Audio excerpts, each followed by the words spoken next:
Hey guys, Joe here. So today is Friday the 15th, and so I just dropped my son off at school, and I wanted to talk about something. I meant to do it the other day, but I forgot about it. And it's something I've talked about in the past, which again, I feel like I talk about the same shit all the time, but this is something different than what's been happening lately. So I want to talk about the concept of what is the biggest liability in your business right now? Like, what is the one thing that if it happened, that it would completely destroy your business, right? And so a lot of people, especially now, the contractors I talk to on a daily basis, they're really struggling, and the leads and everything else, and like it's almost to the breaking point where a lot of people are trying to see it day in and day out that they are about to give up. Especially these older companies are like, it's just not worth it anymore, right? And yeah, the economy is definitely a liability. We're going into winter. That's also not a fun time of year either.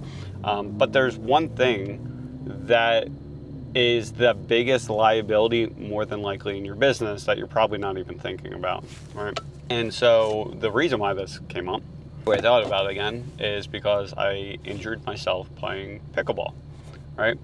And so fortunately for me, I have a team of people. So I don't, like the day-to-day operations, I don't do anything with. At this point, we have my wife on front counter. So she, between her and Ashley, they handle answering the phone calls, the emails, doing the quotes and all that kind of stuff. And then I got a team in the back for the production area. And the main person back there is Cruz, right? And I know for a fact that if it gets busy or things are happening, he's going to take care of it. Just know, because he's done it over and over again. In fact, this week, I don't know what is happening. I'm not going to complain, but our sales, like I talked about yesterday and maybe even the day before, our sales are double what they were last year. Now, I need to pull numbers from like the springtime to see how that compares, but there's like 5 less people now compared to like during peak season. There might even be like more than 5 people that are missing compared to before. Now, that being said, in the peak season, I didn't know what to expect. I hired way too many people. Like I just did, and we really didn't need it, and it actually made for more issues, right? So I want to go back and look at that kind of stuff.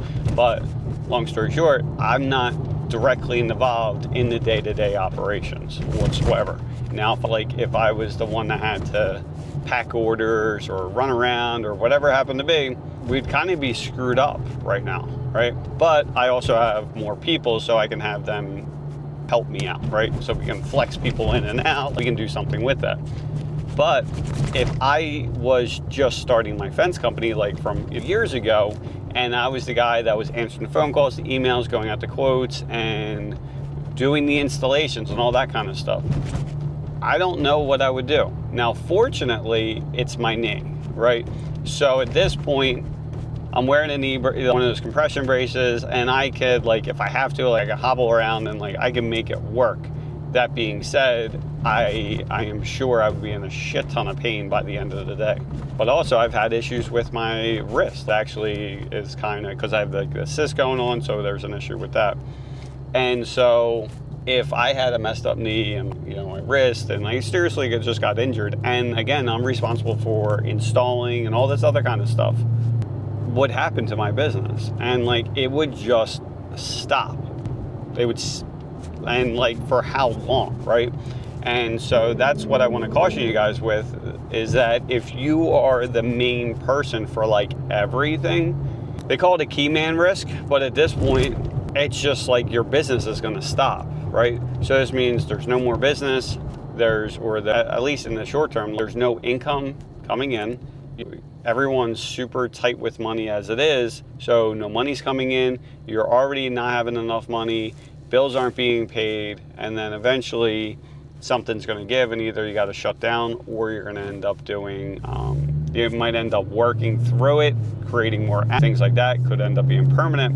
And so number one is trying to be able to, financially, a lot of people aren't there, right? So number one, like you have to get into a position where you can afford to have someone else do it. Now, if you're already working with maybe a Jew and a helper that you use all the time, right? And maybe right now they aren't really involved. Like they're like more or less like a gopher, like go do this. Well, if you have at least that one person, what you got to start doing is giving them more responsibility, right? And maybe there's times where like they have a question on an installation and like they really know how to do it at this point, but they're not like super comfortable. Have them go do it, right? And it might be because like you have to look at yourself as a person.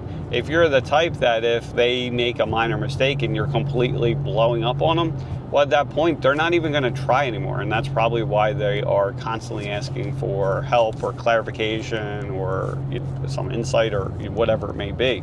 So it might be in the beginning, again, if you at least have a helper, that you might have to be a little bit nicer. You might have to be willing to accept that there's going to be mistakes here and there if you're just completely intolerant of all that kind of stuff, right?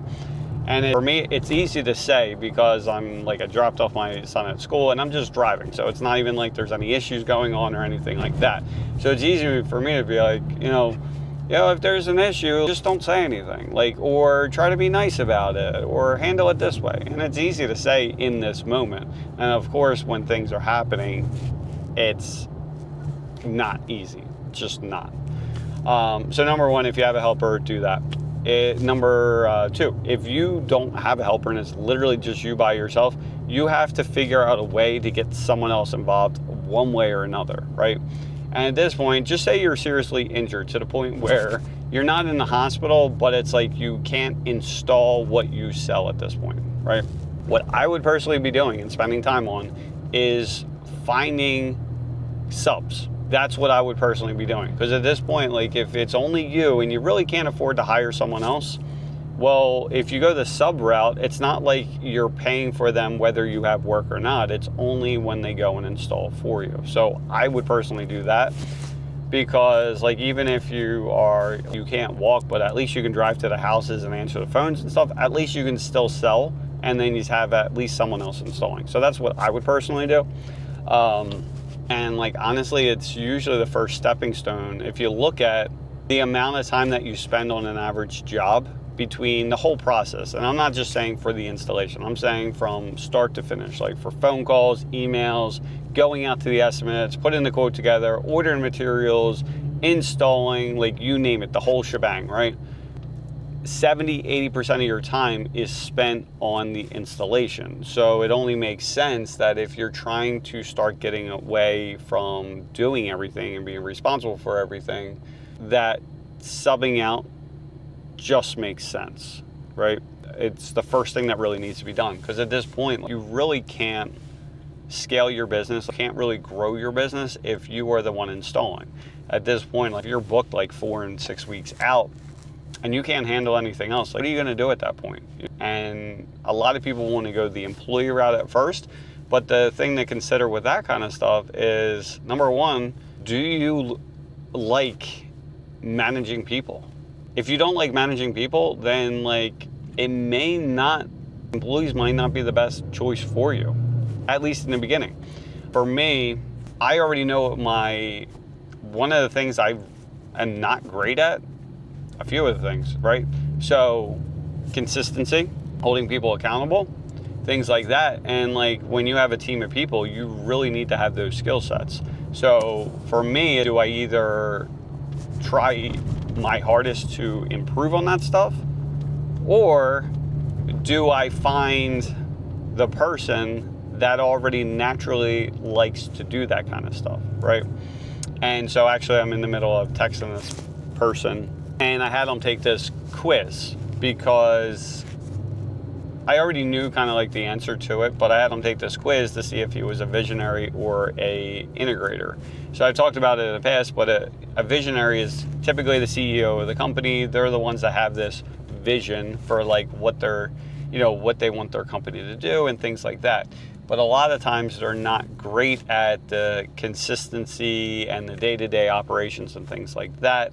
A lot of times they have ADD, and they have a million different ideas, and a lot of times they're like doing some of this, and then what happens is they just really never gain the traction they need to because they just don't follow a process, and they don't follow that process for long enough, right? So you might be like, this is all like literally as I'm saying this is like me to a T, right?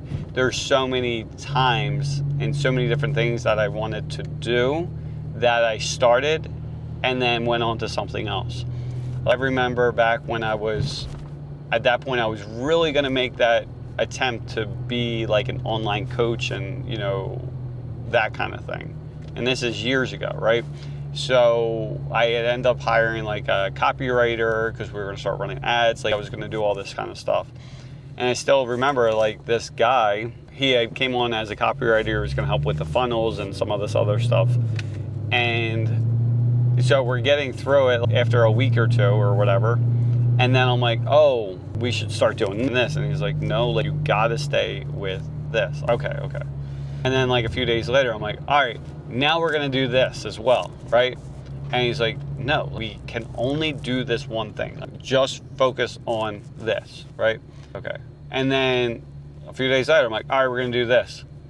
And he's like, you know what? I just don't think this is going to work out for me. And I'm like, are you sure? I think you're making a really big mistake because like, you know, I have all this experience and I really think we can do this and blah. And he's like, yeah, no, like it's just not going to work. Right. And I thought he was making a big mistake. Like he was making the perfect choice because back then I was all over the place. Like, oh, we're going to do this. It's like, oh, we're going to be an influencer. Oh, we're going to sell coaching. Oh, we're going to do like I think back then I was trying to start like a marketing agency, all this kind of stuff. Because you see all these different ways that you can make money. And like when you make something work, like at a defense company, and it's like, all right, I already built this thing. It's doing a few $1 million a year in revenue. I'm barely working. And like, oh, I figured this shit out. Like I can do this and I can do this and I can do this. And you can, but it's also like I had to realize it took me, at that point, it took me like 4 and 5 years to get to that point. 4 and 5 years of doing nothing else but the fencing. You know, 4 and 5 years of figuring nothing else except for like advertising and stuff like that for that fence company. And then to think that I could start this and this and this, it's just never going to work out. But I was too dumb to see it. And so anyway, and I still have these urges, right? I do, because it's exciting. You know, as a person with ADD, like I'm realizing that a lot of the dumb shit that I did was because I was bored or like dopamine's low and it's like, oh, this seems really cool. Oh, like I'll do this. And it's like, I get super excited. I'm energized. I'm like, oh, I love how this feels, right? I haven't done like hard drugs or anything like that, but it's probably something similar. You get a hit of it and you're like, oh my God, like this is freaking amazing. So anyway, I'm about to be pulling up at work. But number one, if you are the main person that handles everything, especially if you're the guy that's doing the installations, if you don't start getting someone else to help you with that kind of stuff, or at least have them in the pipeline, at least start building those relationships and things like that. If you don't have that, it's going to be a nightmare. It just is. So hope these kinds of videos help. I'm going to be heading into work and hopefully today goes well. But yeah, so I'll talk to you. See ya and bye. So this is my Friday update on the way. Well, not home. I'm actually going to go pick up my daughter, and because my wife has an appointment for her hair. So anyway, overall week was pretty crazy. I forgot to look at the final numbers before I left, but yeah, as of yesterday, we're about double in sales. There wasn't much new added in for today, so probably around same thing, about double our sales compared to last year, the same week, so that's really good. So today we had a few different contractors that were coming in like usual, just because we do that Contractor and Crew Appreciation Day on Fridays. This week we had Chick-fil-A, so we did like nuggets and wraps and stuff like that. And the one guy I was talking to, he was actually working for another company for a little bit and ended up leaving. And And so the conversation's more of the same, but the one thing that he was talking about, and I totally agree, and actually, enough, it was what I was talking about either in the first video today, or it was the video yesterday where I talk about the not being focused, doing multiple things, and where that guy was like, you know, I had the guy that was copywriter and he ended up leaving me because like I just wasn't focused enough. And he was seeing the same thing at this other company, right? And a lot of it comes down to, I think, is that in the very beginning, you're doing a million different things because you kind of have to, because you don't have enough leads or anything like that, just because no one knows who you are at that point and you're just getting started. And the concept that I've talked about in the past is the mindset when you're first starting out typically is, if they have the money, then I'll do the job. Doesn't matter what it is, I'm gonna figure it out, right?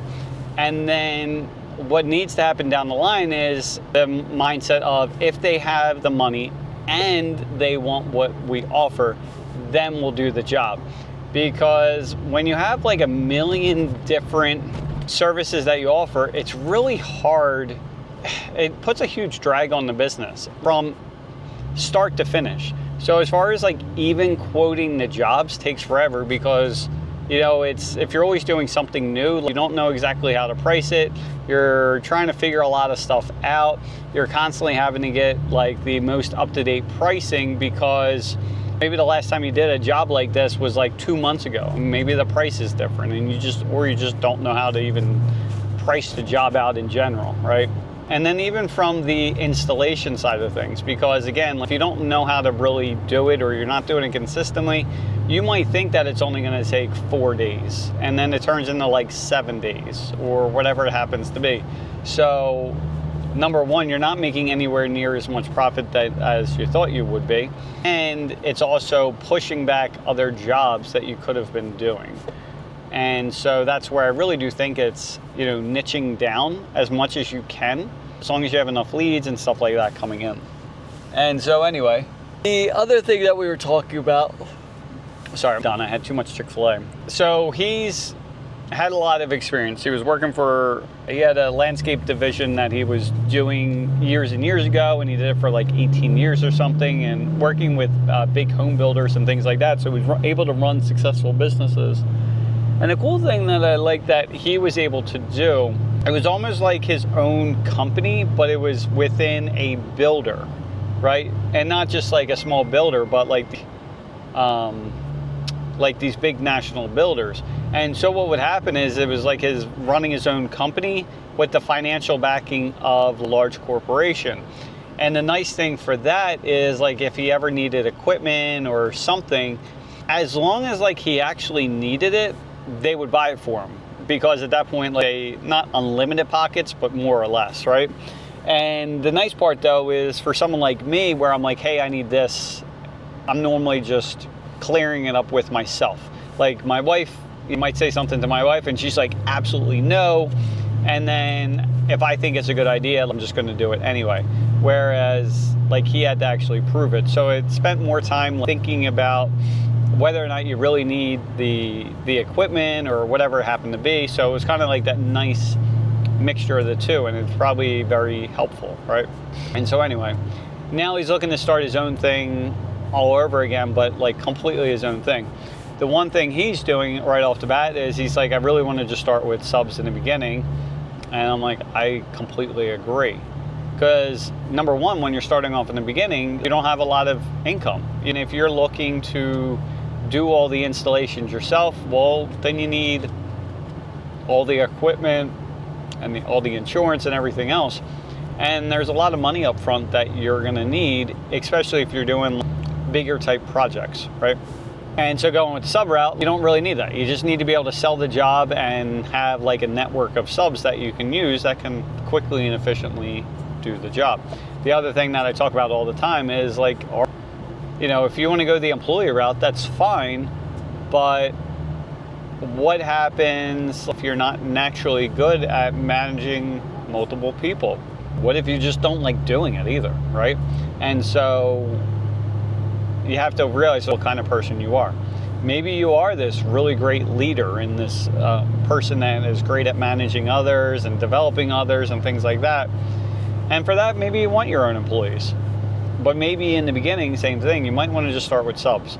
It is more expensive, but you're only paying per job. You're not taking all this upfront risk in the beginning. So I think it's just easier, but that's just me. And so anyway, the one of the things that we were talking about is months ago, I was trying to help people with Google My Business and SEO and all this kind of stuff.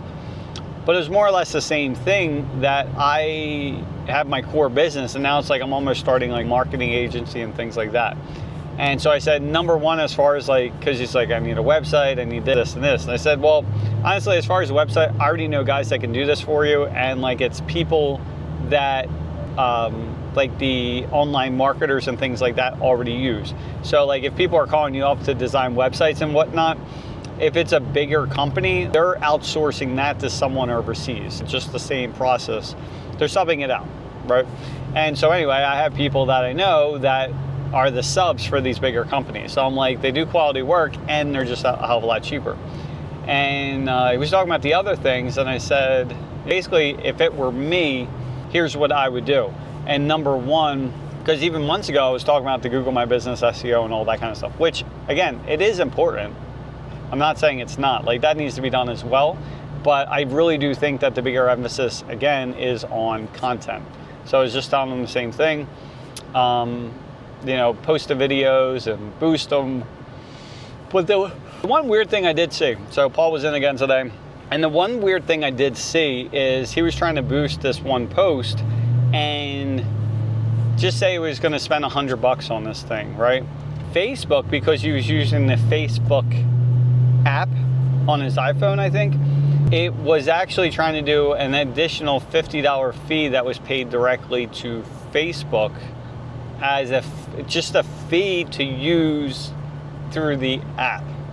It was weird. I don't know what it was. So he was going to spend $100 and then was going to charge an extra $50 on top of that as an additional fee for using the Facebook app.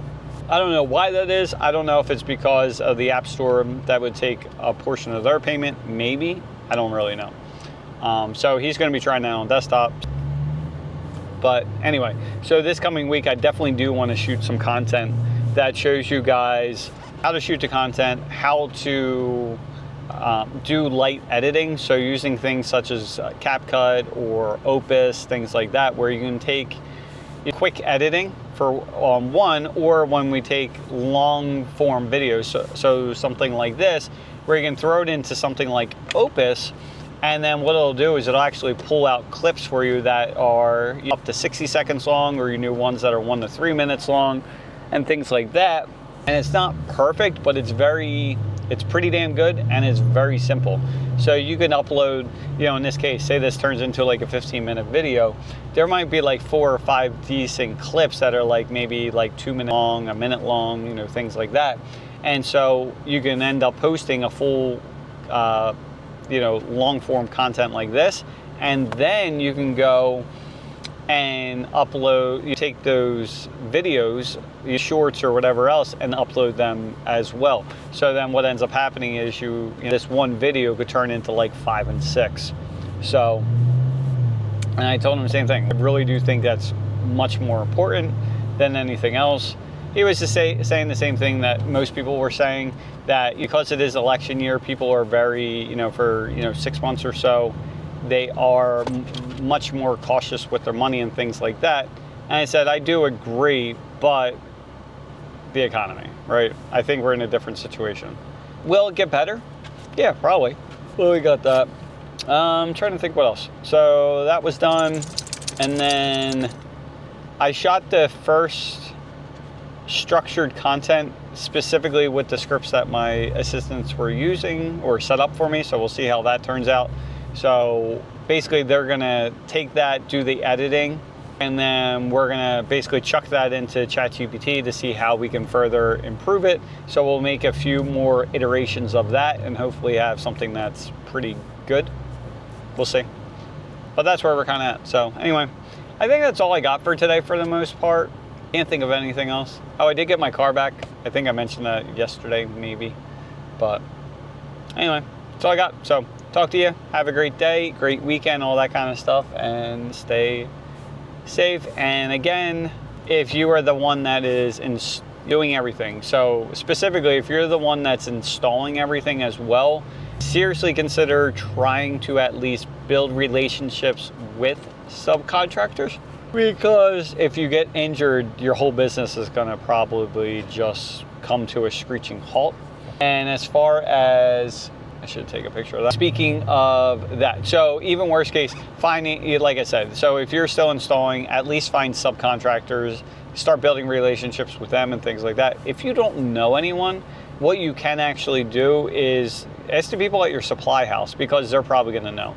I personally know that, like, we do the same thing. So people will come in, if it's homeowners, we have a list of contractors that can deal with that. And then if it's someone that's just looking for subcontractors, oh my God, we'll have people for that as well. So not our own people, obviously, but like, because people are buying from us, we'll find out. It's like, hey, do you have enough work? Are you looking to sub for other people? You know, things like that. So at least then we kind of like have a compiled list of people. So I would definitely talk to your suppliers, things like that. And so anyway, that's all I got. So hope you guys are doing well, and see you next week. Bye.